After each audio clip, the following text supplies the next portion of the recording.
اب ان والدین سے کہیں نا جو وہاں مرد ہوتے ہیں کہ یہ ان کو کیوں نہیں سکھاتے آپ، وہ ناراض ہو جاتے ہیں۔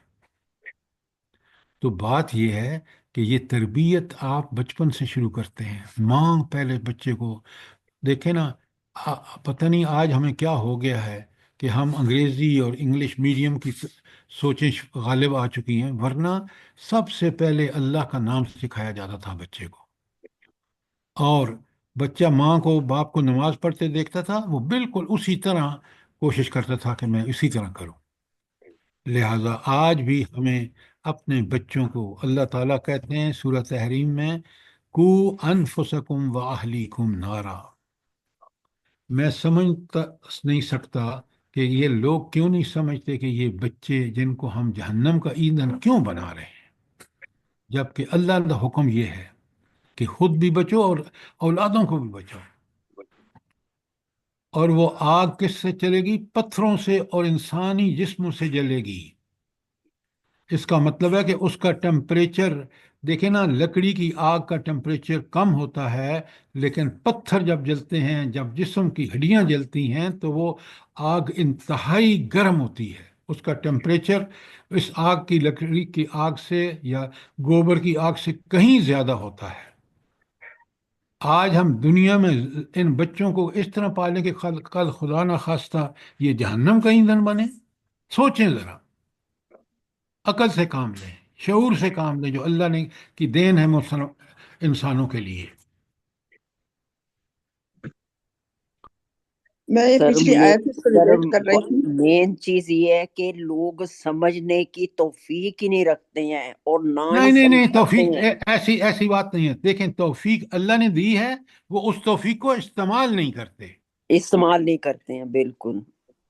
یہ بات نہیں ہے۔ دیکھیں، آپ ذرا غور فرمائیں، نیکی اور بدی اللہ تعالیٰ نے، چاہے مسلمان ہو یا کافر ہو، پیدائش کے وقت اس کے اندر نیکی اور بدی الہام کر دی ہے۔ یہ جو آیت ہے نا، فَلْہَمَہَا فُجُورَہَا وَتَقْوَاہَا، یہ بالکل ہر انسان کے اندر، یہی تو وجہ ہے کہ آج بھی کافر جو ہے، ان کے آئین دیکھیں کافر ملکوں کے، وہ برائی کو برائی اور نیکی کو نیکی سمجھتے ہیں۔ لیکن ہم دنیا میں اتنے ملوث ہو جاتے ہیں کہ برائی اور نیکی میں تمیز ہی نہیں کرتے۔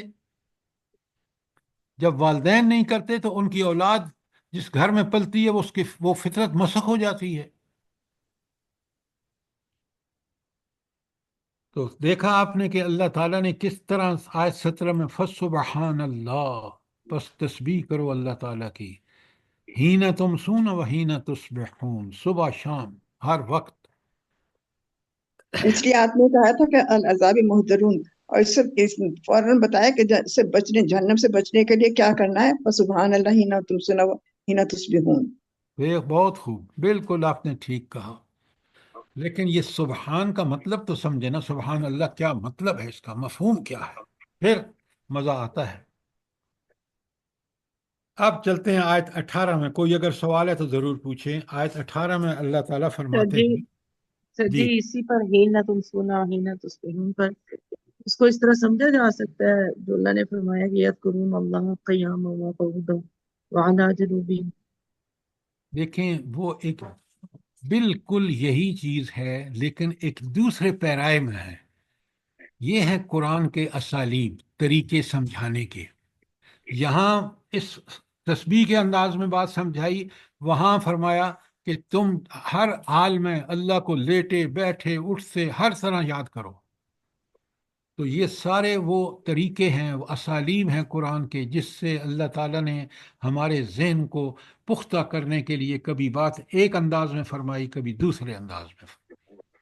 اب بات سمجھ آئی کہ نہیں آئی؟ جی جی سر جی، جزاک اللہ خیرا کثیرا۔ بس سر بات یہ ہے کہ کاش کہ یہ جو تسبیح کا ایک روایتی مفہوم ہم نے لیا ہوا ہے نا سر، کاش کہ یہ ہمارے دماغوں سے نکل جائے تو یہ پھر بہت زبردست بات ہو جائے گی، ہماری لائف چینج ہو جائے گی سر۔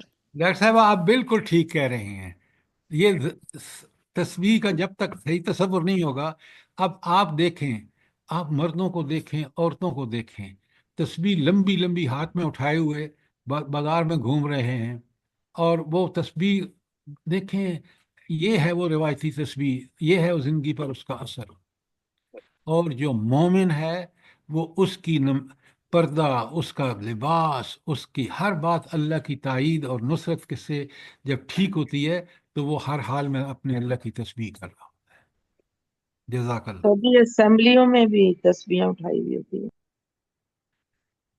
یہ اللہ کو ظاہریت بالکل پسند نہیں ہے، بالکل پسند نہیں ہے۔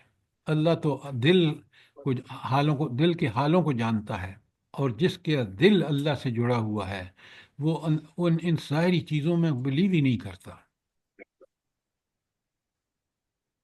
دیکھیں نا، یہ جو ہم انگلیوں کی پوروں پر پڑھتے ہیں تسبیحات، اللہ تعالیٰ فرماتے ہیں یہ تسبیح ان کے لیے، ایسے لوگوں کے لیے ان کے ہاتھ اس جہنم کی آگ سے محفوظ رہیں گے۔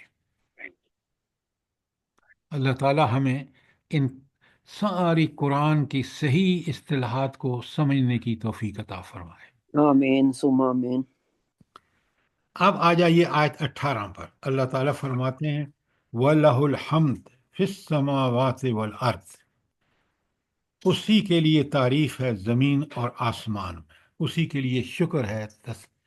اچھا، جب میں اور آپ پڑھیں، بلا شعور کیا کہتا ہے کہ کیوں اللہ کے لیے زمین و آسمان میں تسبیح صرف اور شکر صرف اللہ کے لیے کیوں؟ بلا میں جب کیوں میرے ذہن میں آئے تو میرے کیا جواب ہونا چاہیے؟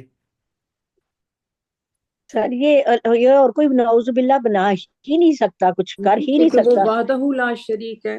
نہیں نہیں نہیں نہیں، سر وہ تمام پلیز پہلے میری بات سنیں۔ یہ وہ چیزیں ہیں جو ہمیں کنفیوز کرتی ہیں۔ اصل حمد اور شکر اور تعریف کی وجہ اس کے احسانات ہیں، جن کا میں گن بھی نہیں سکتا۔ وَإِن تَعُدُّوا نِعْمَتَ اللَّهِ لَا تُحْصُوهَا۔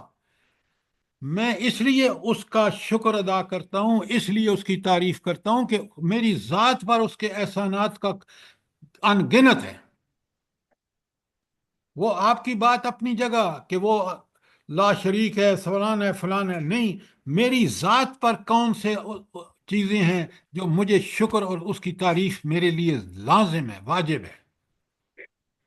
یہ وہ چیزیں جو میرے ذہن سے اندر سے بولتی ہے شکر تو اسی کا ہے جس کے اتنے احسان ہیں میرے اوپر۔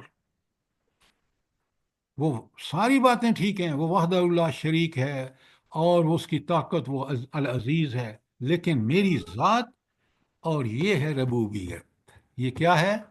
یاد رکھیں کہ اس نے ربوبیت کے جو احسانات ہیں میرے اوپر، میری زندگی ممکن ہی اسی کی وجہ سے۔ مجھے کس طرح اس نے پیدا فرمایا، کس طرح مجھے سرائے وسائل اسباب صلاحیتیں دیں، یہ ہے وہ چیز جو میں کہتا ہوں وَلَهُ الْحَمْدُ فِي السَّمَاوَاتِ وَالْأَرْضِ۔ ہر انسان جب کہتا ہے تو اجتماعیت بھی یہی کہتی ہے، اور اللہ کہتے ہیں وَلَهُ الْحَمْدُ فِي السَّمَاوَاتِ وَالْأَرْضِ وَعَشِيًّا وَحِينَ تُظْهَرُونَ، اور تسبیح کرو تیسرے پیر اور جب تم ظہر کا وقت آتا ہے۔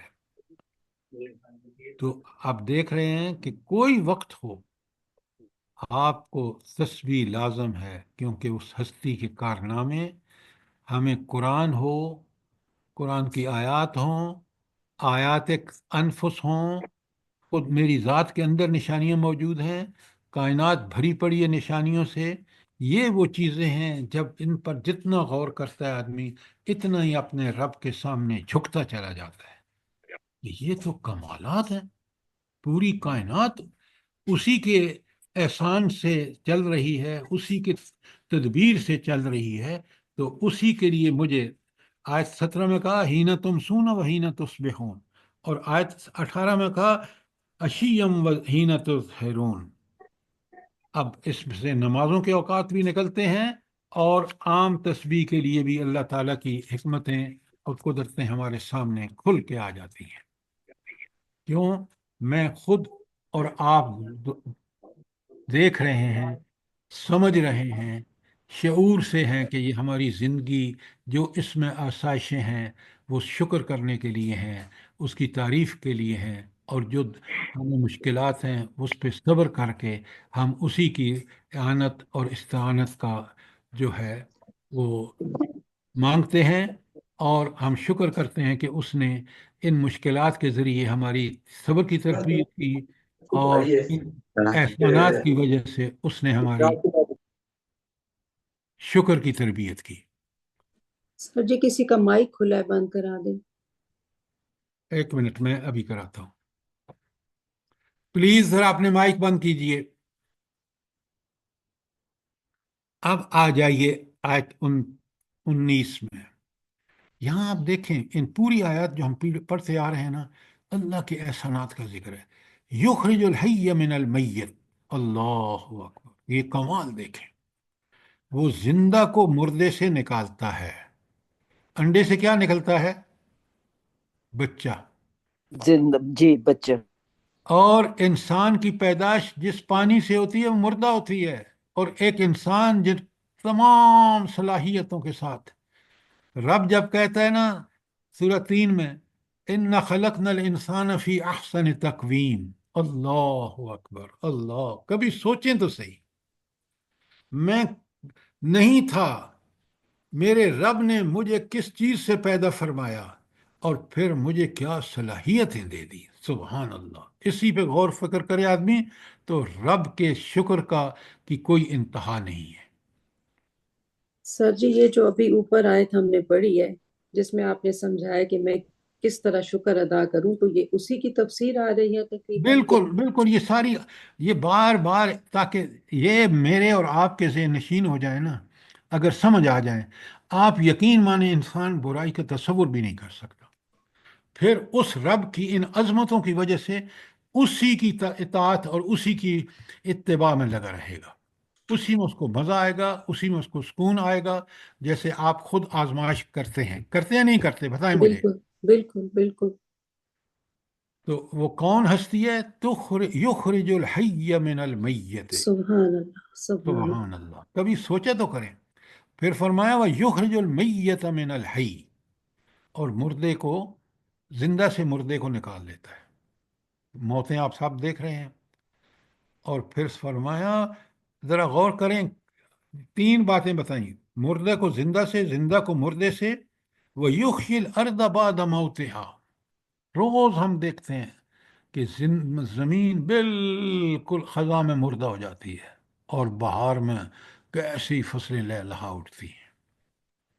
اللہ ان تینوں کے کنکلوژن میں کیا کہتے ہیں؟ وَكَذَلِكَ تُخْرَجُونَ، یہ جو تم جس شک میں پڑے ہوئے نا کہ زندہ کو مردہ کیسے لوگوں کیسے اٹھائے گا، یہ ہے وہ اللہ جس کی یہ قدرتیں تم دیکھ رہے ہو، یہ تو اس کے لیے بہت آسان ہے۔ ان قدرتوں پر غور تو کرو، اللہ کے ان جو مردہ کو زندہ سے، زندہ کو مردہ سے، اور پوری زمین مردہ ہوتی ہے، لہلہا اٹھتی ہے، ذرا اس کو غور سے دیکھو تو صحیح، سمجھو تو صحیح، شعور سے کام دو جو اللہ نے تمہیں دیا ہے، تو تمہیں صاف پتہ چلے گا کہ اس کے لیے کوئی مشکل نہیں ہے کہ ساری مخلوق کو دوسرے سور پر زندہ کر کے اور ان کو جمع کر دے میدان حشر میں اور ان کا حساب لے۔ اللہ اکبر۔ دیکھیں آیت 19 نے کیسا قیامت کا مشاہدہ ہمارے سامنے رکھ دیا،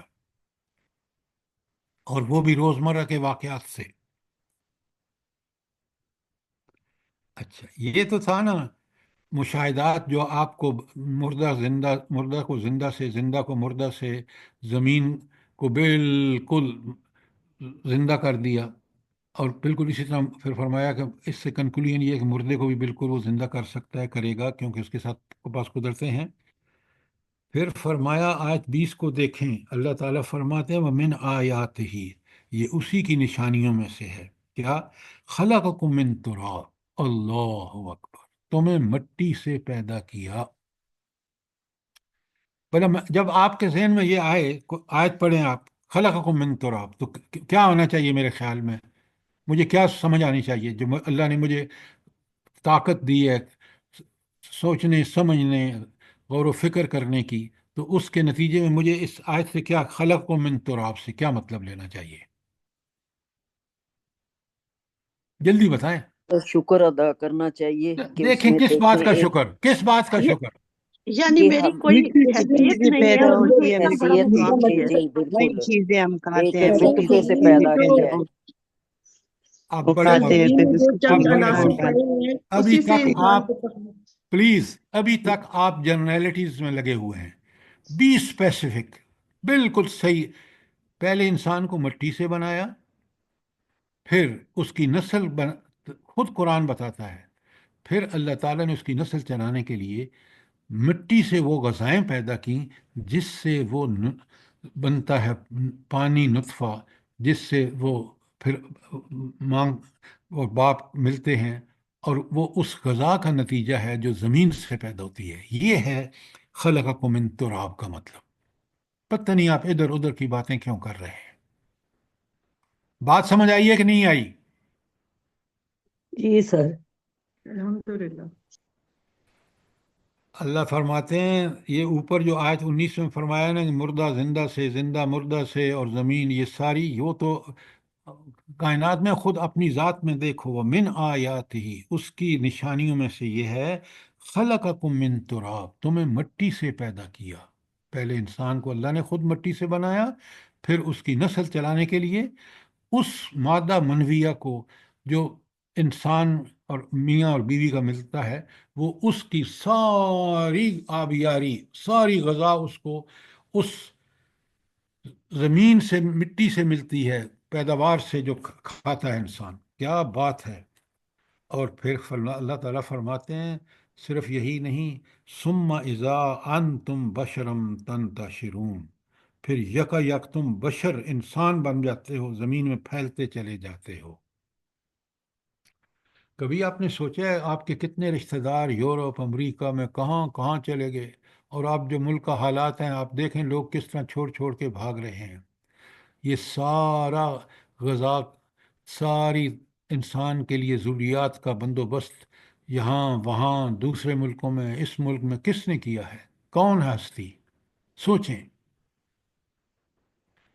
اب اگر اس کے بعد بھی اللہ تعالیٰ، اس اللہ کے ہم فرمانبردار نہ بنیں جس کے یہ سارے مشاہدات ہمارے، جن کو قرآن کھول کے ہمارے سامنے رکھ رہا ہے، اگر ہم سمجھیں تو آپ یقین مانیں، میں اور آپ، تو اس سمجھ کے بعد تو سوال ہی نہیں پیدا ہوتا کہ ہم اس اللہ کی نافرمانی کا ارتکاب کریں. کوئی سوال آیت 20 کے بارے میں؟ یہ ساری نشانیاں اسی کی بات کی ہیں. پھر اللہ تعالیٰ دیکھیں آیت 21 میں اللہ فرماتے ہیں وَمِنْ آیَاتِهِ، اللہ اکبر، اللہ اکبر.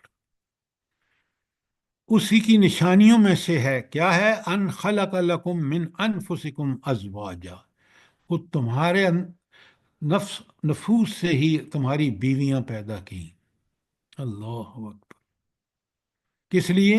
لِتَسْكُنُوا إِلَيْهَا، تاکہ ان سے جو ہے تم ان پر سے سکون حاصل کر سکو.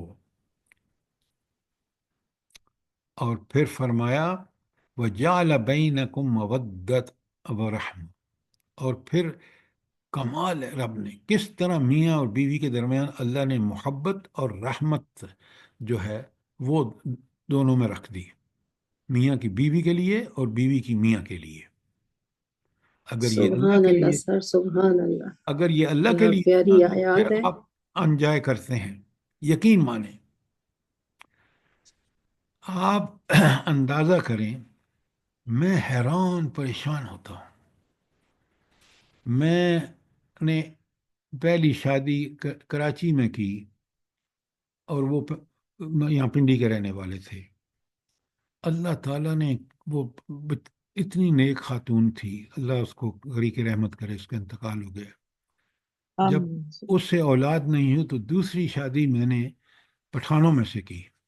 میں حیران ہوتا ہوں یہ آیت پڑھ کے کہ کس طرح اللہ نے ہمارے درمیان محبت اور شفقت رکھی ہے. یہ کرم صرف اور صرف اللہ کا ہے. سوچیں آپ. اللہ تعالیٰ کہتے ہیں ان فی ذالک لآیات لقوم یتفکرون. اس کو آبزرو اور اس سے جو کنکلوژن نکالتے ہیں، جو نتائج برآمد ہوتے ہیں، وہ انہی لوگوں کے لیے جو اس پر غور و فکر کرتے ہیں کہ کیا نظام ہے رب کا.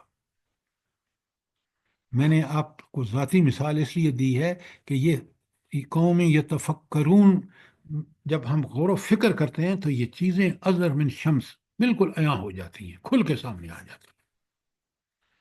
سبحان اللہ و بحمدہ سبحان اللہ سبحان العظیم۔ اللہ سر جی، بہت ہی پیاری آیات ہے۔ اس وقت ہمیں اتنا اللہ زبردست سمجھ آ رہا ہوتا ہے آپ کے ساتھ کہ ہم نے اس چیز کو سمجھا ہی نہیں، میاں بیوی کے رشتے کو۔ اب تو مقابلہ ہے، میں نے یہ کیا تم یہ کرو یہ کرو، اس چیز کو سوچا ہی نہیں کہ میرے رب نے کتنا پیارا یہ رشتہ بتایا، اور آگے ہماری نسلوں کے لیے کہ ہم پیار محبت سے رہیں تو ہماری اولاد بھی اس میں شامل ہے، وہ بھی ہمیں ہو کیا یہ ساری اس کی رحمتیں ہیں۔ جب انسان اس شعور کے ساتھ ان کو سمجھتا ہے تو حیران رہ جاتا ہے کہ اس بنانے والے نے نظام کیا بنایا ہے۔ سبحان اللہ سبحان اللہ۔ اچھا، یہ تو تھی نا آیت 21، اب ذرا 22۔ یہ ساری نشانیاں ہیں، کاش میں یقین مانے یہی وہ نشانیاں ہیں جن کو آدمی اگر شعور کے ساتھ سمجھ لے تو وہ اللہ کا خالص بندہ بن جاتا ہے۔ اس کو ہر وہ چیز پسند آتی ہے کیونکہ وہی برحق ہے جو میرے رب نے نازل فرمائی ہے۔ آیت 22 میں اللہ کہے وَمِنْ آیَاتِهِ، یہ تمہیں تاریخ بتائی نا پہلے، زندگی موت وغیرہ سب، پھر تمہاری ذات کے حوالے سے اب فرماتے ہیں وَمِنْ آیَاتِهِ، اس کی نشانیوں میں سے ہے خلق السماوات والارض، اس نے زمین اور آسمان کو پیدا فرمایا، پوری کائنات قسم قسم کی مخلوق آپ کے سامنے ہے۔ وَاخْتِلَافُ الْأَلْسِنَتِكُمْ، اور تمہاری زبانوں میں اختلاف، وَأَلْوَانُكُمْ، تمہارے رنگوں میں۔ سبحان اللہ و بحمدہ۔ دیکھیں دنیا کو، کالا سانولا، کالا زبردست، کم کالا سانولا، پھر تھوڑا گورا، پھر انتہائی گورا۔ یہ ساری نشانیاں کس نے ہمارے لیے بنائی ہیں تاکہ ہم اس کو پہچانیں؟ اللہ تعالیٰ نے۔ کیا کمال ہے! یہ ہم قرآن جب بغیر سمجھے پڑھتے ہیں نا، اس پہ غور و فکر نہیں کرتے تو یہ موتی ہمارے ہاتھ نہیں آتے۔ اللہ اکبر اللہ اکبر۔ ہائے ہائے، کاش ہمیں اللہ ایمان نے حقیقی دولت سے دیکھے نا، ہم کس طرح آج ان افغانی مہاجرین کو کس طرح ذلت کی زندگی ان کے پہ مسلط کر رکھی ہے۔ ہم نہیں سمجھتے کہ کیا پتہ اللہ انہی کی وجہ سے رزق دے رہا ہو۔ آج جو پولیس مار دھاڑ کر رہی ہے، جو رشوتیں لے رہی ہے، تصور نہیں کر سکتے آپ۔ اگر ہم اللہ کے حکم پہ چلیں تو اللہ کی رحمتیں، یہی انسان جن کو ہم حیوان ٹریٹ کر رہے ہیں، یہی ہمارے لیے اللہ تعالیٰ ان کو بڑا مفید بنا دے گا۔ سر ہم ڈو مور کر رہے ہیں نا، ڈو مور۔ لیکن ڈاکٹر صاحبہ آپ نے دیکھا کہ مکے سے مہاجر گئے لٹے پٹے، اور انصار خود غریب لوگ تھے، پیسہ تو یہودیوں کے پاس تھا، 3 قبیلوں کے پاس، لیکن رب نے وہی سارے وسائل کن کو دے دیے، کن کے قبضے میں دے دیے؟ صحابہ اور صحابیات کے۔ اسلام سے پہلے حضرت بلال غلام ابن غلام تھے، اور اسلام کے بعد ان کے پاس اپنی جاگیریں تھیں۔ کاش ہم اللہ کے دین کو سمجھیں کہ یہ کس طرح انسان پر اللہ کی رحمتیں نازل ہوتی ہیں جب وہ اس کا حقیقی بندہ بن جاتا ہے تو، اور جب وہ نافرمانیاں کرتا ہے تو پاکستان جیسا ملک جس کے اندر آپ دنیا نہیں پھرے، میں دنیا پھرا ہوں، جتنے وسائل اور ذرائع اللہ نے اس ملک کو دیے ہیں شاید ہی کسی اور ملک کو دیے ہیں۔ اور آج ہماری بدعنوانیوں اور لوٹ مار کی وجہ سے یہاں پیسہ نہیں ہے، لیکن آپ دیکھیں کہ اڑایا کس طرح جا رہا ہے، لوٹا کس طرح جا رہا ہے۔ اللہ کا دین ہوتا تو یہ کبھی کوئی نہ کر سکتا۔ اللہ فرماتے ہیں وَمِنْ آیاتہ، اللہ تعالیٰ ہی کی نشانیاں ہیں، خلق السماوات والارض، سب سے بڑی نشان پوری کائنات کی تخلیق، واختلاف السنتکم، تمہاری زبانوں کا اختلاف، الوانکم، تمہارے رنگوں کا اختلاف۔ آپ دنیا گھومیں نا تو پھر آپ کو پتہ چلے گا کہ کیا یہ اختلاف زبان اور اختلاف رنگ و نسل اللہ فرماتے ہیں ان فی ذالک لآیات للعالمین، اس میں نشانیاں کس کے لیے ہیں؟ ساری دنیا والوں کے لیے۔ اگر وہ عقل استعمال کریں تو انہیں رب کی کمالات کا پتہ چل جائے۔ تو نشانیاں ہیں لیکن ساری دنیا کے لیے، دنیا میں ان لوگوں کے لیے جو اس پر غور و فکر کریں، دیکھیں کہ کس کے کارنامے ہیں یہ ساری نشانیاں آپ دیکھ رہے ہیں کہ اگر واقعی ہم شعور کے ساتھ ان کو سمجھیں تو اس رب کے کمالات کی وجہ سے ہم سوچتے ہیں کہ ہمیں پھر فوراً ہم اس نتیجے پہنچتے ہیں کہ اگر دنیا میں زندہ رہنا ہے، حق پر قائم رہنا ہے، تو اس حق کی جو اللہ نے حق ہے اسی کی بات مانو۔ یہ اعتراف دل و دماغ سے اللہ کا تابع فرمان بنا دیتا ہے۔ کاش میں اور آپ ان کو سمجھ کے پڑھیں، ان سے ٹھیک ٹھیک نتیجے اخذ کریں جو اللہ نے بتائے ہیں۔ آپ یقین مانیں ہم اللہ کے بڑے محبوب بندے بن جائیں گے۔ ہماری سیرت و کردار آمین ہوں، ثم آمین۔ اخلاق ہوں، عبادات ہوں، معاملات ہوں، ہر چیز عین حق کے مطابق ہوگی۔ اور حق قرآن ہے۔ قرآن اس لیے حق ہے کہ جس ہستی نے نازل کیا ہے وہ حق ہے۔ اللہ پاک سب کو توفیق دے سر، ہم لوگوں کو۔ آمین ثم آمین۔ سر سورہ عباسہ میں اللہ تعالیٰ فرماتے ہیں نا کہ کلا لما یقدی ما امرا، اس نے وہ نہیں کیا۔ اس نے تو وہ کوئی کیا ہی نہیں جس کا اللہ نے حکم دیا ہے۔ کر کے دیکھے تو صحیح، اس کے ثمرات اور برکات اور فیوز دیکھے تو صحیح۔ لیکن یہ بڑا بدبخت ہے، یہ دنیا کے پیچھے لگ گیا ہے۔ شیطان جو اس کا دشمن ہے اس نے ساتھی بنا لیا ہے، طاغوت کے پیچھے چل پڑا ہے، اور آپ دیکھ لیں کس اذیتوں اور دنیاوی زندگی اس کے لیے کتنی مشکل ہو گئی ہے۔ کاش یہ اپنے سر رب یہ کا بندہ بنتا۔ جی سر یہ الوانکم کا مطلب ہے کہ زمین کا بھی اثر ہوتا ہے نا، رنگوں میں انسان کی رنگت میں، زمین کی مٹی کے کا اثر، پانی کا آپ اثر۔ میری بات سنیں، یہ بات آپ جو کہہ رہی ہیں نا یہ خلاف واقعہ ہے، یہ اللہ کا حکم ہے، بس بات ختم۔ زمین میں بھی اگر خاصیت رکھی ہے تو اسی نے رکھی ہے۔ یہ آپ زمین کو کیوں بنا رہے ہیں؟ آپ خالق کو کیوں نہیں دیکھتے؟ یہ غلط ہے بات کہ ہم چیزوں کو بھائی جوڑو اللہ سے، جس کے حکم سے یہ سب ہو رہا ہے۔ زمین، موسم جس کی وجہ سے یہ سب کچھ ہے، یہ اسی کے کنٹرول میں ہے۔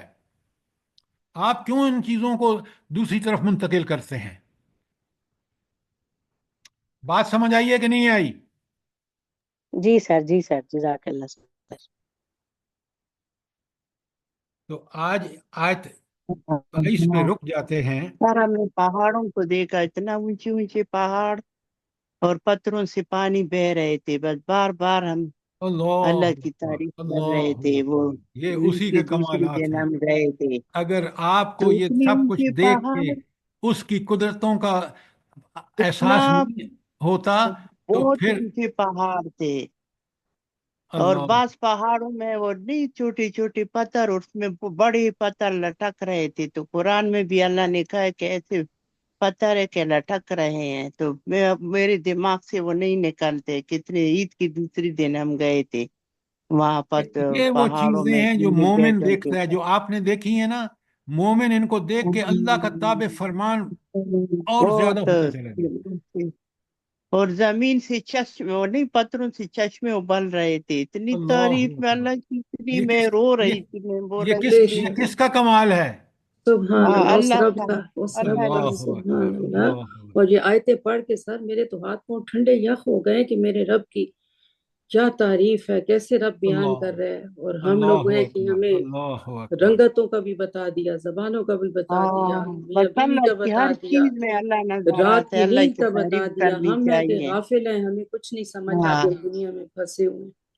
بس یہ قرآن ہے کہ ہمیں سب سمجھاتا ہے، آپ ہاں، دیکھ لیں۔ سبحان اللہ، اور بس اللہ لوگوں کی تعالیٰ جو رنگت تھی ہوٹلوں میں، نہیں کالے رنگ کی جو ہوٹل میں کام کرتے ہیں، مال میں، وہ اتنے اچھے اخلاق استعمال کرتے کہ میں اسی وقت اللہ کی تعریف کرتی ہوں کہ یہ کچھ دیکھو، اللہ نے اتنا اچھا انسان بنا ہے، بے شک، اتنا وہ خوبصورت جو وہ اخلاق دیا ہے۔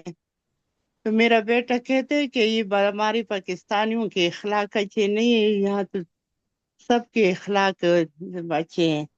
ہمارے اللہ کریم پاکستانیوں میں حسد بہت ہے اور اخلاق بھی نہیں ہے. تو میں یہ اسی وقت اللہ کی تعریف کرتی ہوں کہ اللہ نے ان کو کتنا وہ خوبصورت رنگ کا کالا ہوتا ہے بڑا خوبصورت بنایا اور ان کو اچھا اخلاق دیا ہے. بے شک بہت اچھا اخلاق استعمال کرتے ہیں.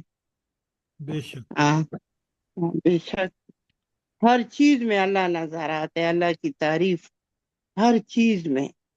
بے شک دنیا میں جو چیزیں دیکھو تعریف سب ہے ہی اللہ اسی کی کی، بنائی بنائی اسی ہوئی ہے. نے ہے. فروٹ دیکھو فروٹ تو کتنے اللہ نے پیدا کیے.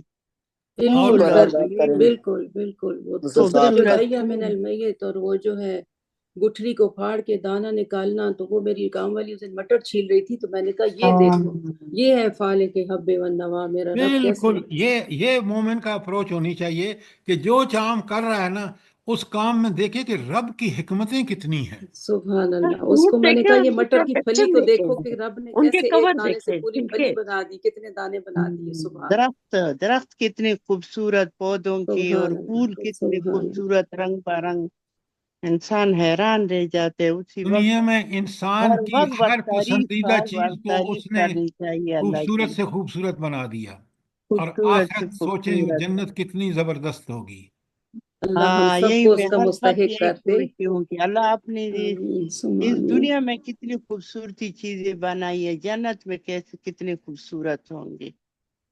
جس چیز کو میں دیکھتی ہوں یہی سوچ آتی ہے کہ جنت کتنا خوبصورت ہوگا جو اس دنیا میں اللہ نے ہمارے لیے کتنے اچھی خوبصورت پل اور ربنا سب تقبل چیزیں منا آسمان انك اور انت زمین. السميع العليم وتب علينا انك انت التواب الرحيم. آمین ثم آمین. ہم سب کو اللہ پاک توفیق دے، ہم لوگ کے اولادوں کو، تمام دنیا کے مسلمانوں کو دین کے راستے پہ، قرآن کے راستے پہ چلنے کی توفیق دے. آمین اور آمین گھر ثم میں ہم آمین. لوگوں کے